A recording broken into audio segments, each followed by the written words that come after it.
Chapter 72. Exposition of Marklessness. Subhuti, how can there be a fulfillment of the development of the six perfections if all dharmas are undifferentiated, signless, and empty of own marks? How can one conceive of a difference between those dharmas which are with and those which are without outflows?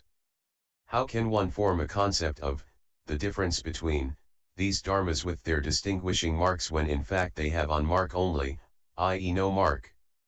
The Lord, here the Bodhisattva, who courses in perfect wisdom, having stood in the conviction that the five skandhas are like a dream, an echo, an image, a mirage, a magical illusion or an apparition, practices the five cardinal virtues.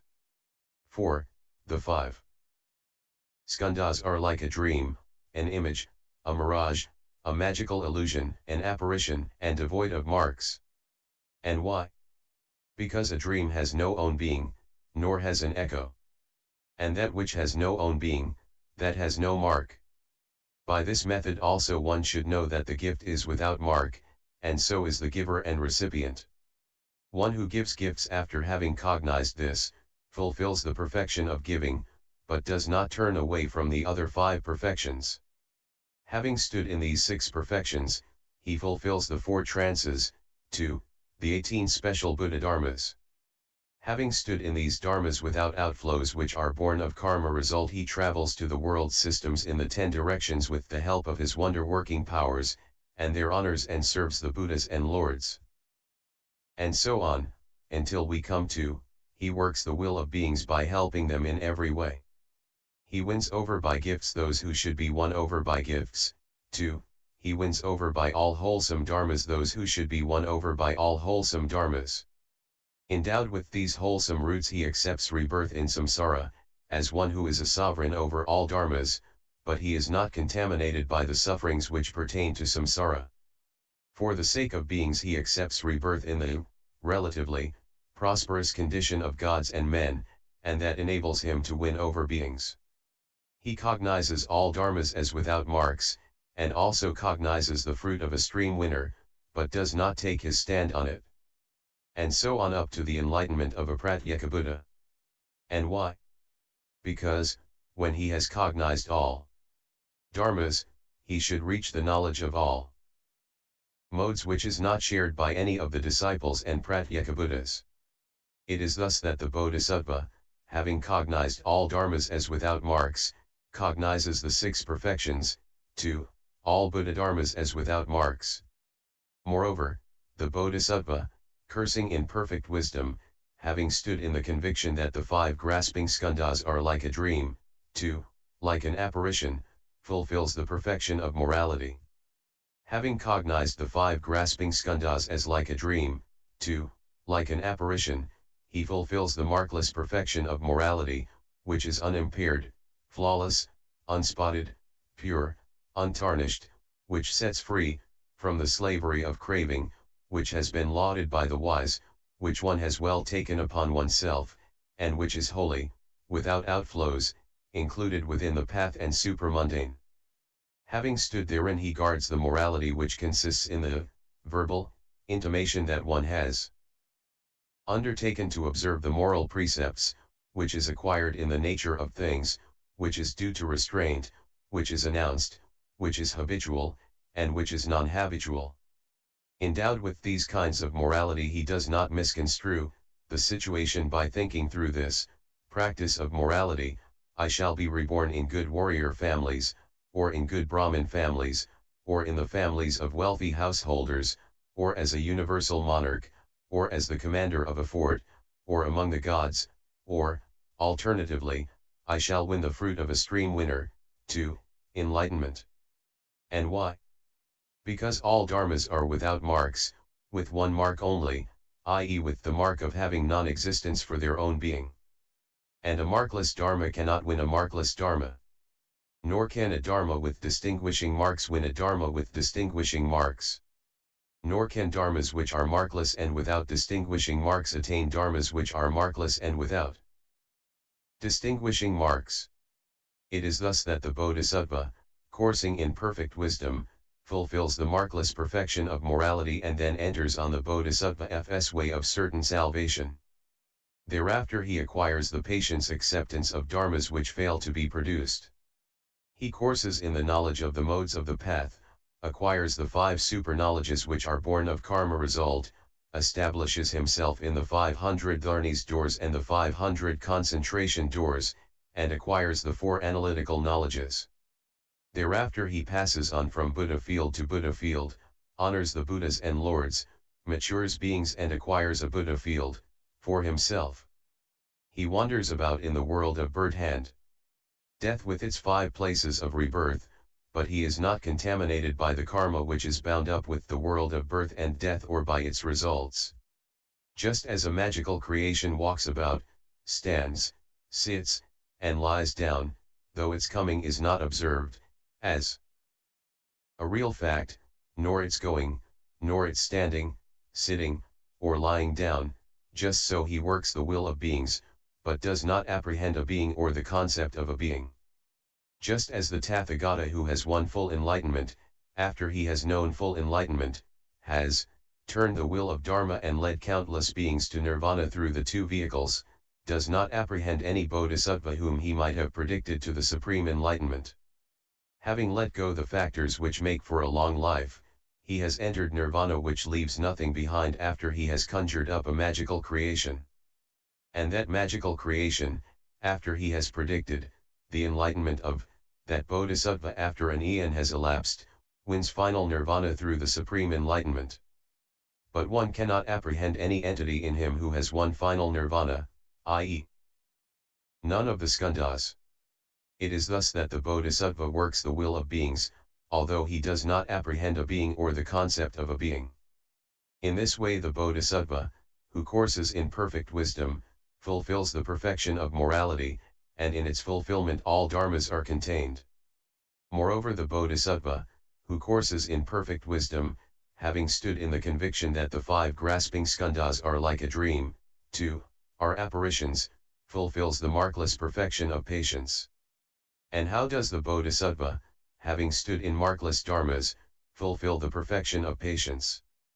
Here he fulfills the perfection of patience by way of 2 kinds of patience. Which 2?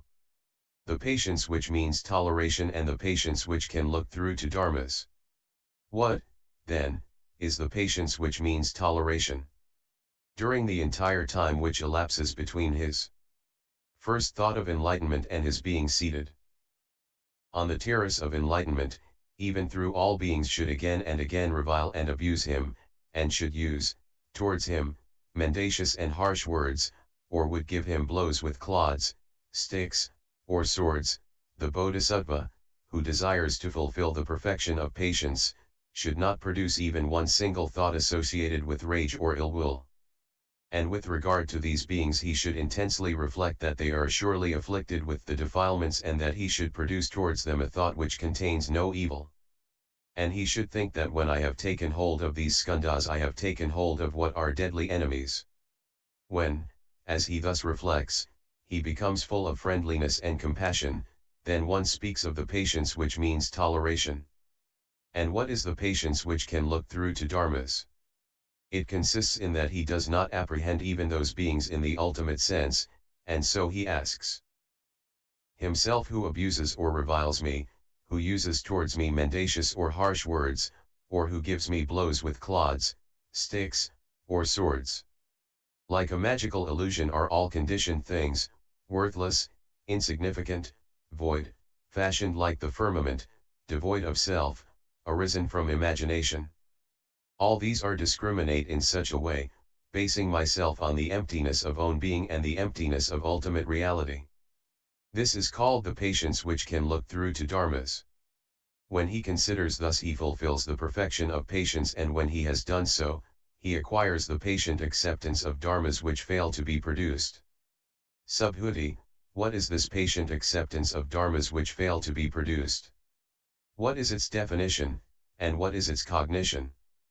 The Lord, even the least, Anu, Dharma is not produced, and that is why one speaks of what fails to be produced, Anutpadakam. And here the cognition is called patient acceptance, and through that cognition he acquires the patient acceptance of dharmas which fail to be produced.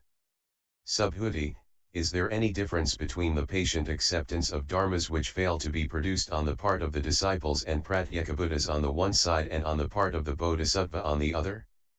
The Lord, what is the cognition and forsaking of the stream winner, 2, the pratyekabuddha, that is, part of, the patience of the bodhisattva? And this is the difference between the patience of all the disciples and pratyekabuddhas and that of the bodhisattvas, that the bodhisattva, who is endowed with this such like patience, surpasses all the disciples and pratyekabuddhas, for, when he has stood in this patience, in the patient acceptance of dharmas which fail to be produced, he courses in the path of a bodhisattva and fulfills the knowledge of the modes of the path. Through this fulfillment he becomes one who is not lacking in the 37 dharmas which act as wings to enlightenment, and in the concentrations on emptiness, the signless and the wishless. He becomes one who is not lacking in the 5 super-knowledges, and so he can mature beings and purify the Buddha field. As a result he reaches the knowledge of all modes through the wisdom which is conjoined with one single instant. It is thus that the bodhisattva, who courses in perfect wisdom, fulfills the markless perfection of patience. Moreover the bodhisattva, having stood in the 5 grasping skandhas as like a dream, 2, like an apparition, and as without marks, exerts physical and mental vigor. He aspires for enlightenment with his physical vigor in that he travels to the world systems in all the 10 directions, honors the Buddhas and Lords, and works the will of beings. With the help of his physical vigor he matures beings, exhorts them to the triple vehicle and establishes them therein. It is thus that the bodhisattva who courses in perfect wisdom fulfills the markless perfection of vigor. With a mental vigor which takes place on the path which is without outflows and which is included in that path he fulfills the perfection of vigor in which all wholesome dharmas are included. When the bodhisattva courses in them, he should fulfill the knowledge of all modes, and by fulfilling that he will forsake all the defilements together with their residues, and in consequence he will fulfill the full complement of the marks, accomplish the state of having a halo all round, and turn the wheel of Dharma, with its 12 aspects and its 3 revolutions. When he turns it, the great trichiliocosm will shake in 6 ways. And this entire trichiliocosm will be irradiated with a sublime splendor. And he will induce the beings in that great trichiliocosm to listen to those sounds which issue from the Tathagata, and they will all become fixed on the 3 vehicles. It is thus that a bodhisattva perfection of vigor does much. When he has stood in the perfection of vigor the bodhisattva should fulfill all the Buddha dharmas and reach the knowledge of all modes. Furthermore the bodhisattva, who courses in perfect wisdom, when he has stood in the 5 grasping skandhas as like a dream, 2, as like an apparition, fulfills the perfection of meditation. And how does he do so? Here the bodhisattva dwells in the 4 trances, the 4 unlimited, the 4 formless attainments, and he develops the concentrations on emptiness, the signless and the wishless, the concentration which is like lightning, and the right concentration.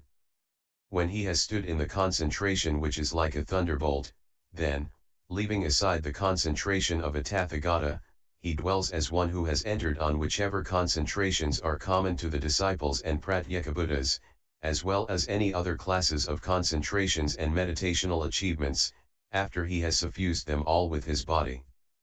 But he does not relish those concentrations, nor the fruit of his meditational attainment. And why? Because he cognizes those concentrations as markless, and as having non-existence for their own being. How can a markless dharma relish a markless dharma? Not relishing them he will not gain a new rebirth through any of these concentrations, be it in the world of form or the formless world. And why? Because he does not apprehend those 2 worlds, nor him who enters, on concentration. Or whereby he enters, on concentration. Not apprehending these he fulfills the markless perfection of meditation, and through that perfection of meditation he transcends the level of the disciples and pratyekabuddhas. Subhuti, how does the bodhisattva, who has fulfilled the perfection of meditation, transcend the level of the disciples and pratyekabuddhas? The Lord, here the bodhisattva has been well trained in the various kinds of emptiness. But in all these emptinesses no dharma can be apprehended on which he could take his stand, be it the fruit of a stream winner, 2. The enlightenment of a Pratyeka-Buddha. And even that knowledge of all modes, that is empty through those emptinesses. When through these emptinesses the Bodhisattva has transcended the level of the disciples and Pratyeka-Buddhas, then he enters on the certainty of a Bodhisattva's salvation. Subhuti, what is the Bodhisattva Fs Ranas F, AMA, and what is his certainty, New York AMA? The Lord, all the bases of a Bodhisattva are his Ranas F, all the baselessness is certainty. Subhuti, what is basis, what is baselessness? The Lord, if form, 2, the knowledge of all modes is a basis for the Bodhisattva, that is his Ranas. The certainty F, on the other hand, consists in that those dharmas, i.e. form, 2, the knowledge of all modes, are not apprehended as a subject of verbal communication. And why? Because the own being of form, is incommunicable by words. This is the Bodhisattva F's certainty. When he has entered on this certainty F, the Bodhisattva fulfills all the concentrations, but he is not reborn as a result of them.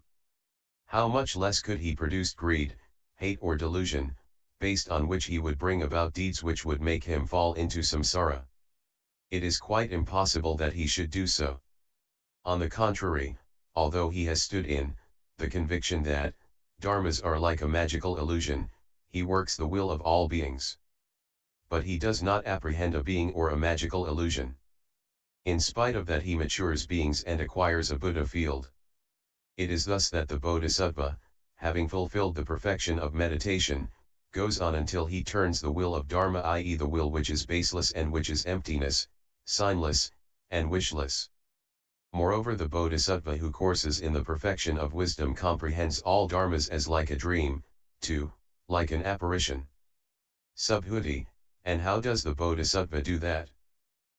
The Lord, here the Bodhisattva, who courses in perfect wisdom, has not seen the dream or the one who sees the dream, 2, he has not seen the apparition or the one who sees the apparition. And why?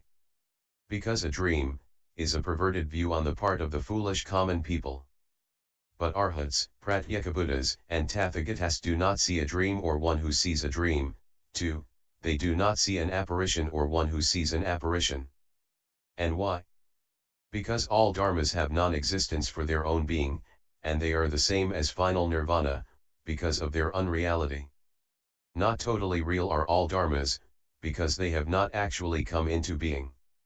It is quite impossible that a Bodhisattva, who courses in perfect wisdom, should become one who has the notion of an existent, or of something totally real, or of something truly real.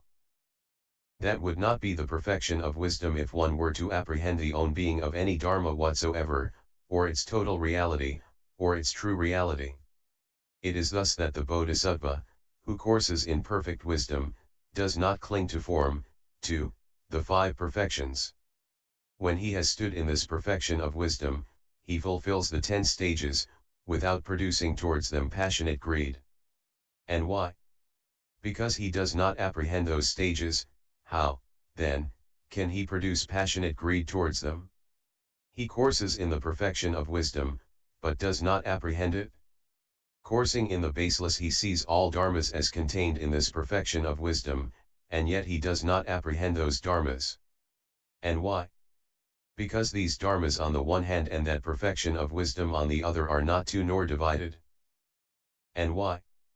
Because there is no differentiation between these dharmas. All dharmas are undifferentiated because they have been identified with the dharma element, with suchness, and the reality limit. Subhuti, if all dharmas are undifferentiated, how can there be a distinctive definition of dharmas as wholesome or unwholesome, as worldly or supramundane, as with or without outflows, as conditioned or unconditioned? The Lord, what do you think, Subhuti, is there in that dharmahood of dharmas any conventional utterance about any dharma, be it conditioned or unconditioned, or relating to the fruit of a stream winner, to full enlightenment? Subhuti, no, O Lord. The Lord, by that method also you should know, Subhuti, that all dharmas are undifferentiated, unmarked, non-produced and unmanifested? When I in the past have coursed in the course of a bodhisattva, I have not apprehended any dharma whatsoever. It is thus that the bodhisattva courses in perfect wisdom from his first thought of enlightenment onwards up to the time when he awakens to full enlightenment, and that without taking anything as a basis. And he should become one who is skillful about the own being of all dharmas, because then he can fulfill the path to enlightenment, mature beings, and acquire a Buddha field. When he has established himself in that Buddha field, and has awoken to full enlightenment, he disciplines beings in such a way that they no longer appear in the three inauspicious places of becoming. It is thus that the bodhisattva should course in the perfection of wisdom, through his devotion to the absence of marks. Chapter 73. The perfection of the imperishable. Consummation of the marks and minor characteristics. Subhuti, how, O Lord, when all dharmas are like a dream, non-entities, with non-existence for their own being and empty of own marks, can there be a definite distinction between them, to the effect that these dharmas are wholesome and those unwholesome, these worldly and those supramundane, these with and those without outflows, these conditioned and those unconditioned, these conducive to the fruit of a stream winner, 2, those conducive to the supreme enlightenment? And so with regard to those dharmas, which are like an echo, a reflected image, a magical illusion, a mirage, a magical creation, which are non-entities, have non-existence for own being and are empty of own marks. How can there be a definite distinction between them? 2. The effect that these dharmas are wholesome and those unwholesome, 2, those are conducive to the supreme enlightenment. The Lord, here, Subhuti, the foolish, untrained, common person apprehends the dream and apprehends him who sees it, 2, he apprehends the magical creation as well as him who sees it. As a result he brings about karma formations, by body, speech, or mind, which are wholesome, unwholesome, or immovable. In consequence the bodhisattva who courses in perfect wisdom demonstrates dharma to beings after he has stood in two kinds of emptiness, i.e. the absolute emptiness and the emptiness which is without beginning and end, and he says that empty is all this that belongs to the triple world, therein there is no form, 2, no consciousness, no skandhas, elements, or sense fields. A dream is all this, an echo, 2, a magical creation. Therein there are no skandhas, elements, or sense field, and also no dream or one who sees it, no echo or one who hears it, no reflected image, magical illusion, or mirage, and no one who sees them, no magical creation and no one who creates it. But all these dharmas are non-entities and have non-existence for own being. You therefore perceive skandhas, elements, and sense fields where there are none. In fact all these dharmas are due to conditioned co-production, they have originated from the perverted views, they have been taken hold of as the result of karma. How, then, is it that you become perceivers of entities with regard to dharmas which are non-entities? It is thus that the bodhisattva, who courses in perfect wisdom, by his skill in means turns niggardly beings away from their niggardliness, and exhorts them to the perfection of giving. And to them the giving of gifts becomes conducive to great wealth. Having moved them away from this, he exhorts them to the perfection of morality, and their taking morality upon themselves becomes conducive to their being reborn in heaven. Having moved then away from this, he exhorts them to transic concentration which in its turn is conducive to their rebirth in the Brahma world. And he exhorts them to the various trances, from the first trance to the attainment of the station of neither perception nor non-perception. He then dissuades them in various ways from those inferior things, like giving, morality, and concentration, and from their fruits, and encourages them to win the realm of nirvana which leaves nothing behind, exhorts them to it and establishes them in it. He encourages and exhorts them to win the 4 applications of mindfulness, 2, the 18 special Buddha dharmas, and he disciplines and establishes them in them.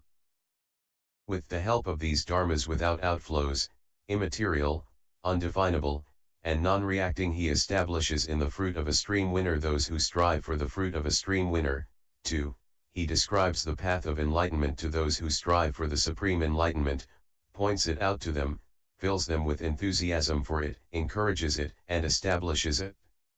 It is thus that a bodhisattva, who courses in perfect wisdom, makes definite distinctions between dharmas, although they are all like a dream, non-entities, with non-existence. For their own being and empty of own marks. Subhuti, it is wonderful and it is astonishing that the bodhisattva, who courses in this deep perfection of wisdom, should when all dharmas have non-existence. For own being, when they are absolutely empty and empty of both beginning and end, yet make a definite distinction between dharmas which are wholesome and unwholesome, 2, which are conditioned and unconditioned.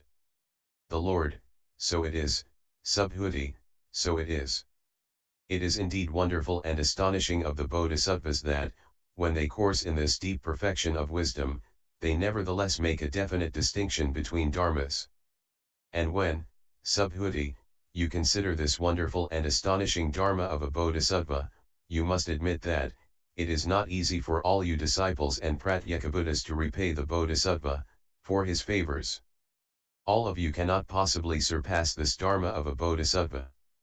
Subhuti, what, then, is this, wonderful and astonishing dharma of a bodhisattva which does not exist for all the disciples and pratyekabuddhas? The Lord, therefore, then, Subhuti, listen and attend well, I will explain this to you. Here the bodhisattva, who courses in perfect wisdom, having stood in the 6 perfections born of karma result, in the 5 supernalds, 2, in the 18 special Buddha dharmas, and having traveled to the world systems in the 10 directions, helps beings with what they require, whether it be gifts, morality, 2, the concentration on emptiness, the signless, the wishless. Subhuti, how does the bodhisattva help beings by giving?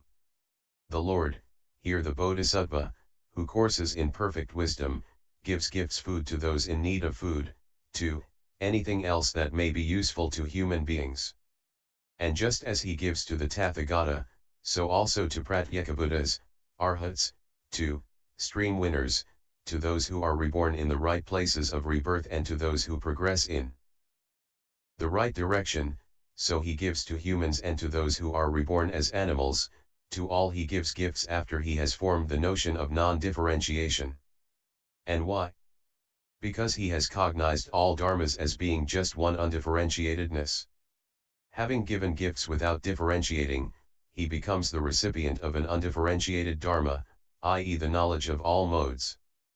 But if a bodhisattva, when faced with a living being in the animal world who does not seem worthy of gifts, should produce a thought to the effect that a fully enlightened Buddha is worthy of my gifts, but not this animal then he does not have the dharma of a bodhisattva. And why? Because the bodhisattva, who has raised his thought to enlightenment, has not set out for the supreme enlightenment with the reflection, these beings I should help with gifts, but not those. Helped by gifts they will be reborn in good families. And in due course they will, by means of the 3 vehicles, enter into the realm of nirvana which leaves nothing behind. If all people taken together should plan to kill the bodhisattva, his thought should remain unaltered, he should not think should I give to them or should I not, but with unshaken mind, he should resolve to give gifts to just those people. And why? Because for the sake of those very people he has set out towards full enlightenment. And if he should so discriminate, he will become an object of reproach to those Buddhas, Bodhisattvas, Pratyekabuddhas, and Arhats, to those still in training and to the world with its gods, men, and asuras, when he becomes at their request of all beings the shelter, the place of rest, the refuge, the final relief. Moreover, if humans and non-humans come to the Bodhisattva and plan to cut him up limb by limb, then he should not produce a dual thought, to the effect that I will give, or I will not give. And why? Because that Bodhisattva has taken hold of his bodily basis deliberately for the sake of beings, and with the intention that through his physical personality the welfare of beings should be worked.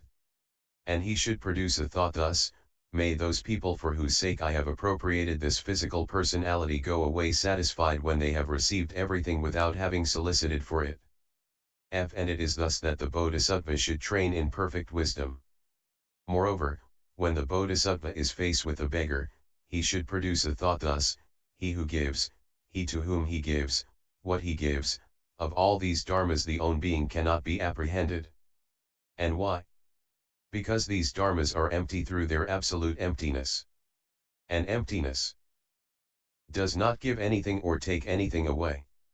It is thus that the bodhisattva should train in perfect wisdom, i.e. in the inward emptiness, 2. In the emptiness of own marks. When he has stood in this emptiness, then, wherever he gives gifts, the perfection of giving will constantly and always be fulfilled in him. And when he has fulfilled this perfection of giving, he will, when his inner and outer belongings are cut or broken off, produce the thought: there is nothing that cuts or breaks me. Here, surveying the world with my Buddha eye, I have seen in the eastern direction, in world systems countless like the sands of the Ganges, bodhisattvas who have deliberately hurled themselves into the great hells, and who, after they have appeased the sufferings of beings in these great hells, demonstrate Dharma to those beings in the hells by means of three kinds of miracles, i.e. their miraculous wonder-working power, the miraculous reading of their thoughts, and their miraculous admonition. When they have first appeased the sufferings in those hells, they then demonstrate Dharma, with the help of their miraculous thought reading and their miraculous admonitions. And it is with their great loving kindness, their great compassion, their great sympathetic joy, and their great impartiality that these bodhisattvas demonstrate Dharma. Thereupon, in the presence of these bodhisattvas, the thought of those beings in the hells becomes serene, and they emerge from those great hells. Thereafter they are reborn among gods and men, and will gradually, with the help of the three kinds of miracles, make an end of ill.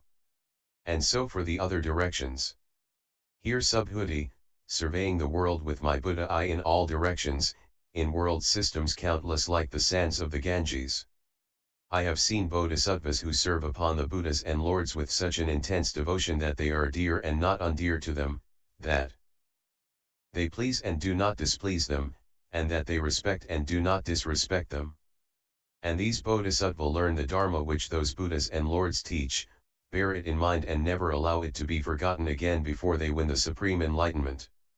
Moreover, Subhuti, surveying the world with my Buddha eye, I have seen in all directions, in world systems countless like the sands of the Ganges, bodhisattvas who, for the sake of animal beings, perform the surrender of themselves. Again and again all the limbs of these bodhisattvas are torn to pieces and scattered in the 10 directions, and then the animals eat their flesh. They, thus, acquire a feeling of friendliness for these bodhisattvas, and through their acquisition of this friendliness they emerge from that animal world and are reborn among gods and men. On being reborn there they please the Buddhas and Lords, and serve upon them. They hear the Dharma from these Buddhas and Lords, and as a result they progress to thusness. Gradually they are nirvanized in the realm of nirvana which leaves nothing behind, and that through the three vehicles, i.e. the disciple vehicle, the pratyekabuddha vehicle, or the great vehicle. It is thus that bodhisattvas achieve much good when they raise their thought to the supreme enlightenment and progress to thusness, 2, until they win final nirvana in the realm of nirvana which leaves nothing behind. Here, Subhuti, surveying the world with my Buddha eye, I have seen in all directions in world systems countless like the sands of Ganges bodhisattvas who allay in the beings belonging to the realm of the hungry ghosts all the sufferings which they feel in that realm. Thereupon the hearts of those hungry ghosts become friendly towards these bodhisattvas, and as a result they emerge from that world of hungry ghosts and are reborn in the world of gods and men. And they will never again be deprived of the Buddhas and Lords until they win final nirvana in the realm of nirvana which leaves nothing behind. Thus, dwelling in the great compassion, the bodhisattva is concerned with the welfare of being, i.e. with leading them to final nirvana. Here, Subhuti, surveying the world with my Buddha eye, I have seen in all directions in world systems countless like the sands of the Ganges, bodhisattvas who demonstrate Dharma to the gods of the 4 great kings, 2, the Parinirmitavasarvardhan gods. And those gods who have heard the Dharma from these bodhisattvas have, through the 3 vehicles, gradually won final nirvana, do win final nirvana, and will win final nirvana. When they find that some gods have become intoxicated with the 5 kinds of the most excellent sense pleasures, they wait until their mansions are all ablaze and then demonstrate Dharma to them as follows: surely, sirs, impermanent are all conditioned things, ill, not your own, unstable, unreliable, bound to deteriorate. Who can trust in conditioned things? F. Here, Subhuti, surveying the world with my Buddha eye, I have seen in all directions in world systems countless like the sands of the Ganges bodhisattvas who dissuade from views about Brahma those who have settled down in them. How, sirs, can you produce such false views when all dharmas are empty, worthless, and insignificant? F. It is thus that the bodhisattvas, established in the great compassion, demonstrate dharma to beings. Wonderful indeed is this astonishing dharma of the bodhisattvas. Here, Subhuti, surveying the world with my Buddha eye, I have seen in all directions in world systems countless like the sands of the Ganges bodhisattvas who help men with the 4 means of conversion. Which 4? They are, gifts, kind words, actions for their benefit, consistency between words and deeds. And how does the bodhisattva help beings with gifts? He helps them with 2 kinds of gifts, i.e., IA, material gifts, and IB, the gift of Dharma. IA, and how does he help beings with material gifts? Coursing in perfect wisdom he gives away gold, silver, to horses and elephants, and he says to them, hey, you people come along. As I have not held on to these things, so also do you give them up. Having given them this gift, he leads them on to take their refuge in the Buddha, Dharma, and Sangha.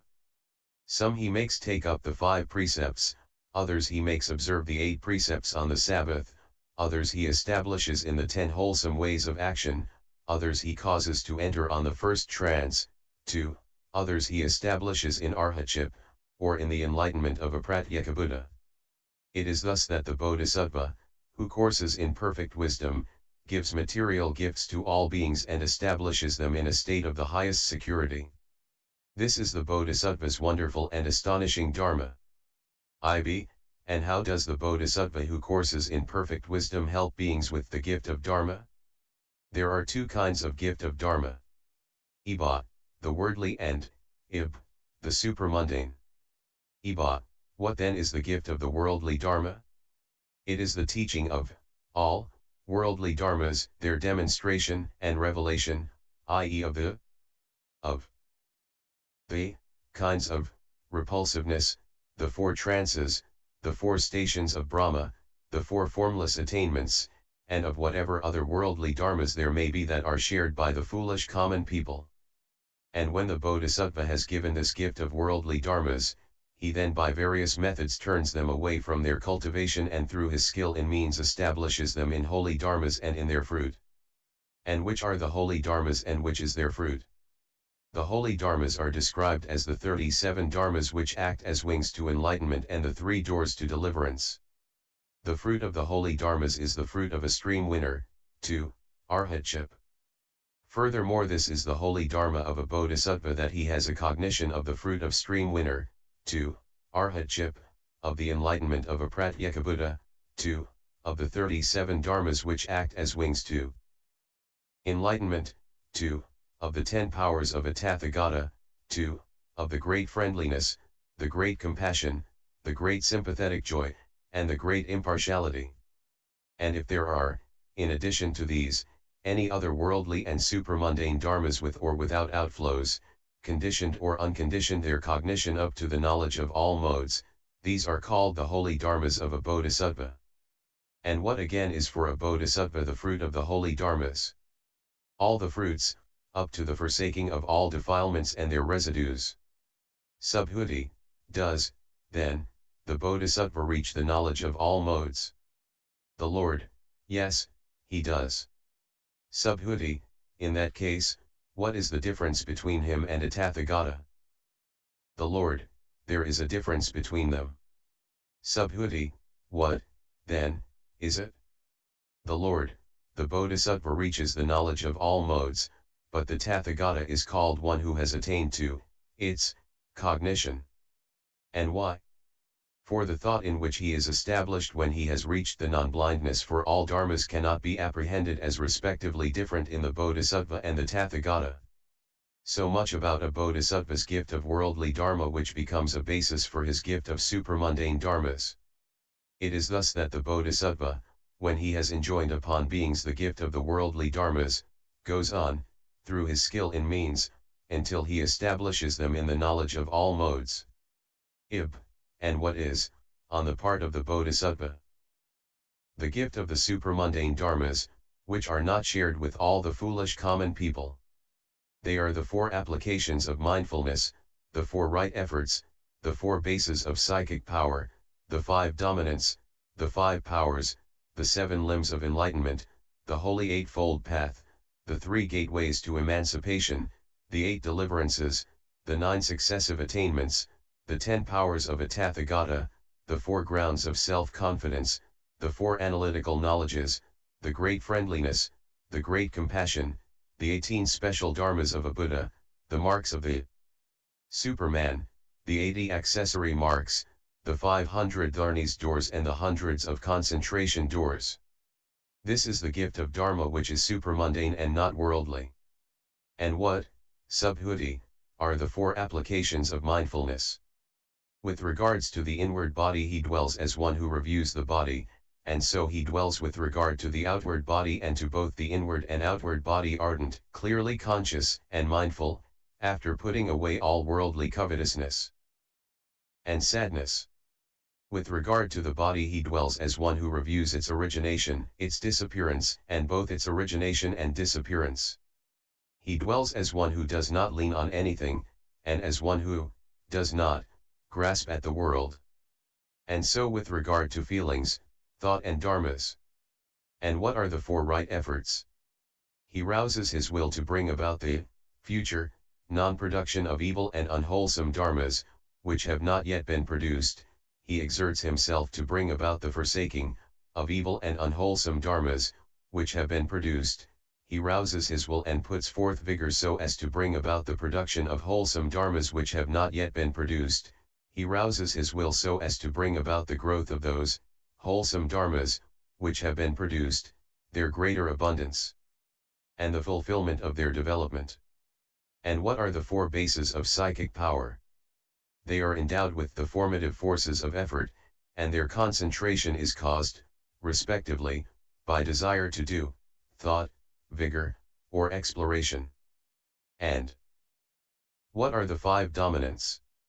Faith, vigor, mindfulness, concentration, and wisdom. And what are the 5 powers? The same as. And which are the 7 limbs of enlightenment? Mindfulness, investigation into dharma, vigor, joyous zeal, tranquility, concentration, and even-mindedness. And what is the holy eightfold path? Right view, right intention, right speech, right conduct, right livelihood, right effort, right mindfulness, right concentration. And what are the 3 concentrations? The concentration on emptiness, on the signless, and on the wishless. And what is the concentration on emptiness? The one-pointedness of thought which is achieved by the modes of the empty and the isolated. And what is the concentration on the signless? The one-pointedness of thought which is achieved by the mode of calm quiet. And what is the concentration on the wishless? The one-pointedness of thought which is achieved by the modes of impermanent and ill. And what are the 8 deliverances? Having form he sees forms. Perceiving inward form. He sees outward forms.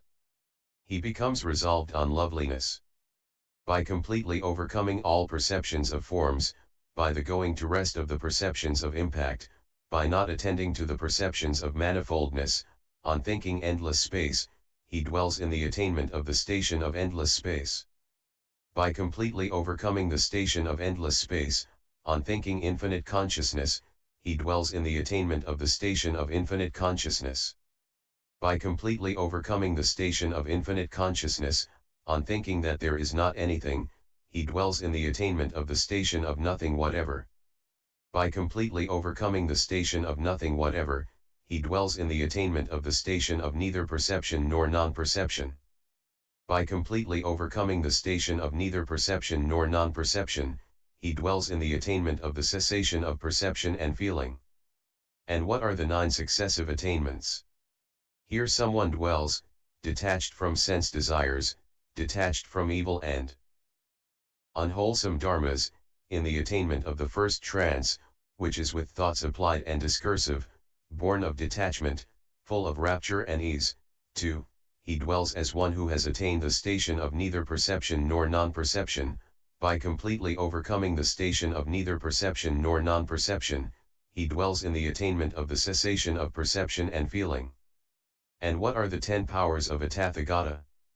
Here a Tathagata wisely knows, as it really is, what can be as what can be, and what cannot be as what cannot be. He wisely knows, as they really are, the karmic results of past, future, and present actions and undertakings of actions, as to place and cause.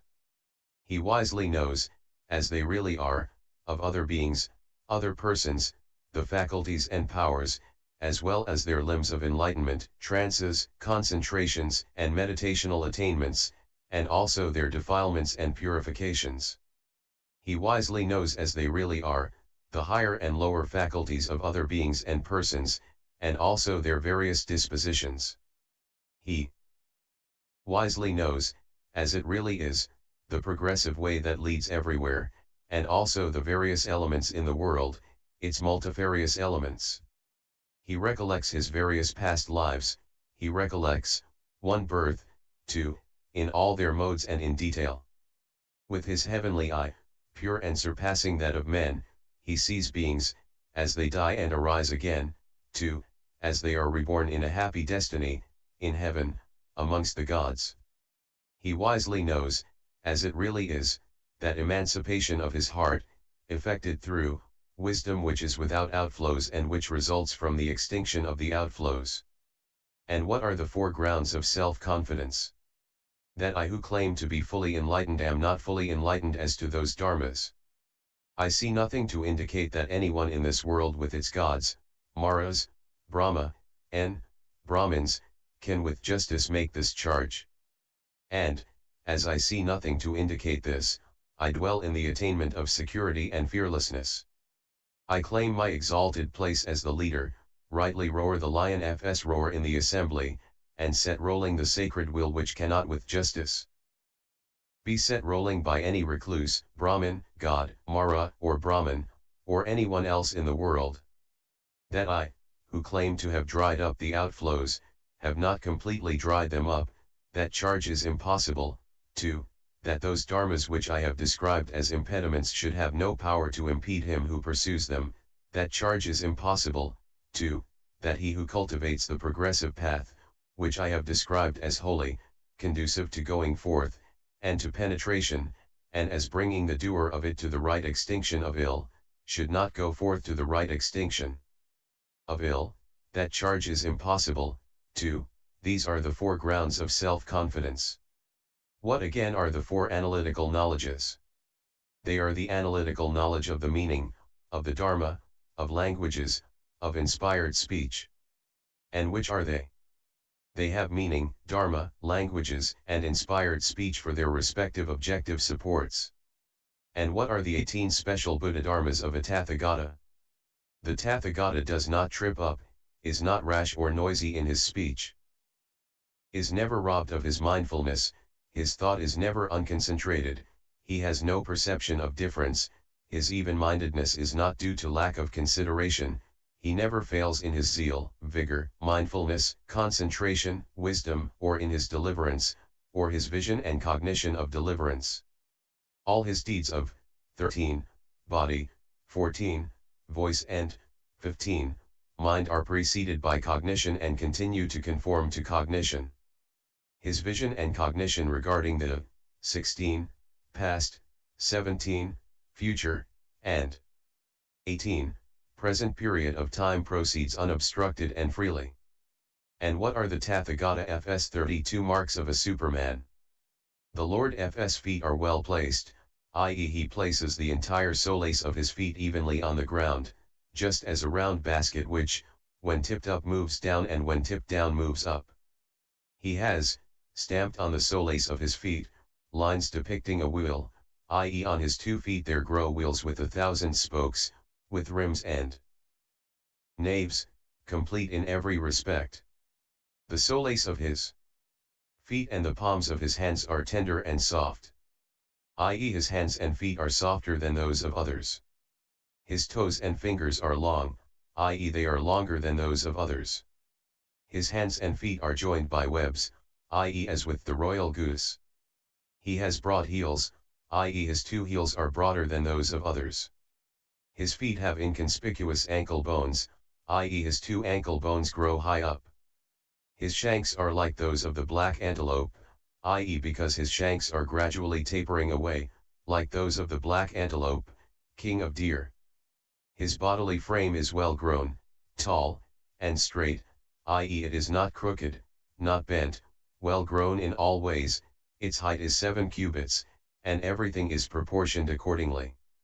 His arms reach to his knees, i.e. when he stands up, he can, without bending down, whenever his wants, touch and stroke his kneecaps with the 2 palms of his hands.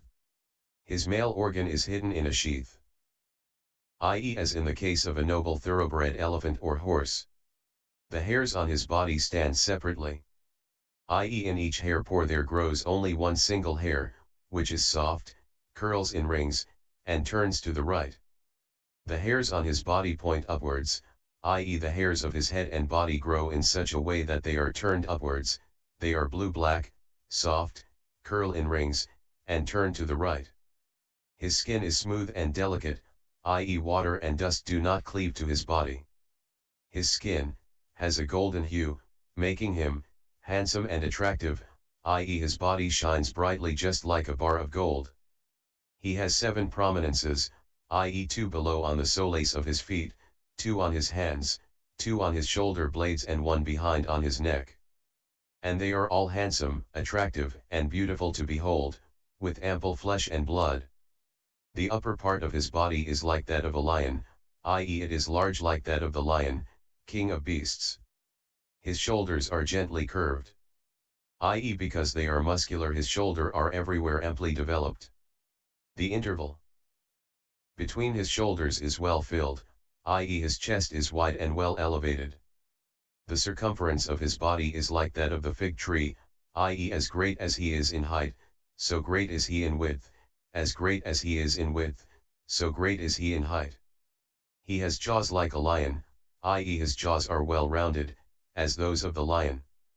He has a total of 40 teeth, i.e. 20 below and 20 above. There are no gaps between his teeth, i.e. his teeth are all close together. His teeth are equal in size, because not some teeth are higher and some lower.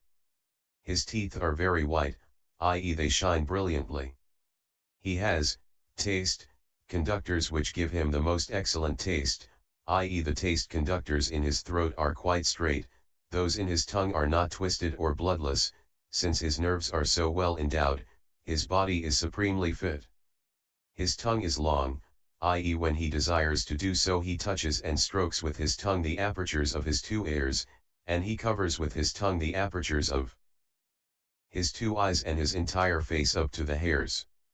His voice is like that of Brahma, i.e. his voice can be heard as clearly in a large assembly as in the inside of a room, and his speech is as charming as the song of the Kalavinka bird. His eyes are intensely black, i.e. the black of his eyes is pure black, and the white pure white. His eyelashes are like those of a magnificent heifer, i.e. his eyelashes are like those of a great bull, those below are just below and those above are just above, and they are in no way disarranged.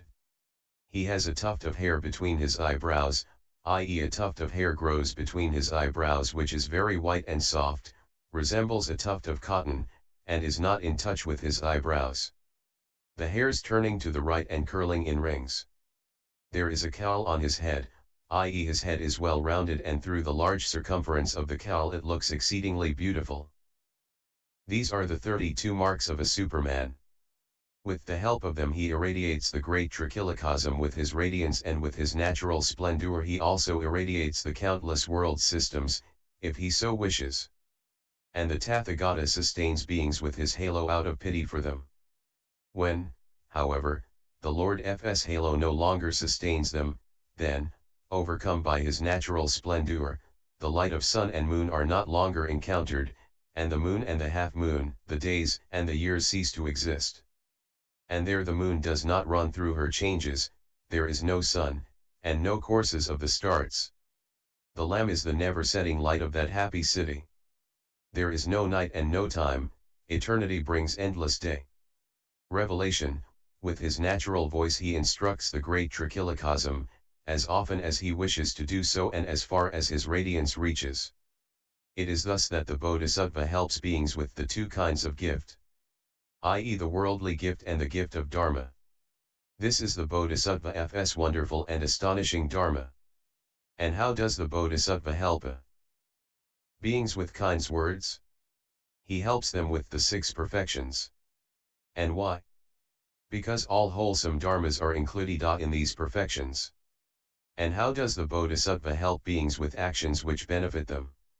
He has helped beings for a long time with these 6 perfections, i.e. with gifts, kind words, actions for their benefit and consistency between words and deeds. And he demonstrates to beings the 80 accessory marks. Which are they? The nails of the Buddhas and Lords are coppery colored, glossy like a flower in full bloom and elevated. Their toes and fingers are rounded, elongated, compact and tapering. Their veins do not bulge out, and are free from knots. Their ankle bones do not bulge out. Their feet are not unequal in size, they walk with the stride of a lion, an elephant, the royal goose, and of a lordly bull, and they walk while turning to the right and elegantly. Their limbs are straight, well-rounded, smooth and slender. Their knee orbs are well formed. Their genitals are fully developed. Their bearing is always dignified. See. They walk at an even pace. Their limbs are salubrious, soft and clean. They are worthy of being looked at. Their face is not large, but noble. Their lips are red. Their countenance is perfect. Their seas are deep. Their navels are deep and twisted to the right. There and the city had no need of sun or moon to shine upon it, for the glory of God gave it light, its lamp was the Lamb F. Nor had the city any need of sun or moon to shine in it, the glory of God shone there, the Lamb gave it light. Bodies are ever youthful and unimpaired by any defects. They have prominences and are firm and solid. All their limbs are well proportioned. Their hands and feet are well formed. Their bellies are round, smooth and unmarked, and do not hang down. From all sides they are beautiful to behold. Their habits are clean. They are free from black moles. Their hands are soft like cotton wool, the lines on their hands are deep, extensive, uncurtailed and crimson. Their countenance is serene. Their face is like the moon. Their tongue is slender and copper-colored. Their voices are perfect in every way, sweet and beautiful. Their eye teeth are round, sharp and very white. Their noses are prominent. Their eyes are very large. Their eyelashes shine beautifully, their eyebrows are extensive, smooth, with hairs of equal length and glossy. Their ears are large and equal in size. Their foreheads are well formed and broad. The hair of their heads is smooth, not shaggy, and not rough. They have the Srivatsa sign and the svastika on the palms of their hands and the solace of their feet. It is with these 80 accessory marks that the Tathagata's body is endowed. Moreover, Subhuti, the Bodhisattva, who courses in perfect wisdom, admonishes the Bodhisattvas as follow: sons of good family, may you become skilled in the consummation of the letters. May you become skilled in 1 letter, in 2 letters, 2, in 42 letters. May you through these 42 letters come to a state which has moved away from everything. May you meditate on the letters as contained in 1 letter, and may you meditate on 1 single letter as contained in letters F. And that Bodhisattva becomes skilled in the letters, and in meditating on the letters as contained in 1 letter, and in meditating on 1 letter as containing the letters. When he has developed the skill in the consummation of the letters, he becomes one who is skilled in the consummation of the letters. Just as the Tathagata, skilled in Dharma, skilled in letters demonstrates Dharma, and demonstrates with letters a Dharma which is without them. And yet the Dharma is not quite free from the mode of letters. Subhuti, if absolutely no being can be apprehended, no dharmas and no own being of the dharmas, on account of absolute emptiness and the emptiness without beginning and end, how does the Bodhisattva who courses in the 6 perfections, 2, in the 80 accessory marks, demonstrate dharma to beings after he has stood in the 6 superknowledges born of karma result? For therein he apprehends no being nor concept of a being. From the non-apprehension of a being there is the non-apprehension of form, 2, the 18 special Buddha dharmas. And in the non-apprehension of a being one cannot conceive of the concept of a being. How can that Bodhisattva, who courses in perfect wisdom, demonstrate dharma to beings? May that Bodhisattva not instigate beings to non-existent dharmas, may he not enjoin perverted views upon them. And why? Because the Bodhisattva, who courses in perfect wisdom, does not even, to begin with, apprehend an enlightenment being, how much less the dharmas which act as wings to enlightenment. The Lord, so it is, Subhuti, so it is, as you say. From the non-apprehension of beings should be known the inward emptiness, 2, the emptiness of the non-existence of own being, the emptiness of the skandhas, 2, the emptiness of enlightenment and of the Buddha field. But when the Bodhisattva, who courses in perfect wisdom, has seen all these dharmas to be empty, he demonstrates dharma in such a way that he himself does not enter into these emptinesses. When he has seen things in such a way, and has cognized all dharmas as without covering, he does not upset any dharma, or divide any one off. But he demonstrates the dharma as it really is. It is just as when the magical creations enjoins the perfection of giving on some, 2, enjoins enlightenment on others. What do you think, Subhuti, has then that magical creation affected the distinction, or separation, of any dharma whatsoever? Subhuti, no, O Lord.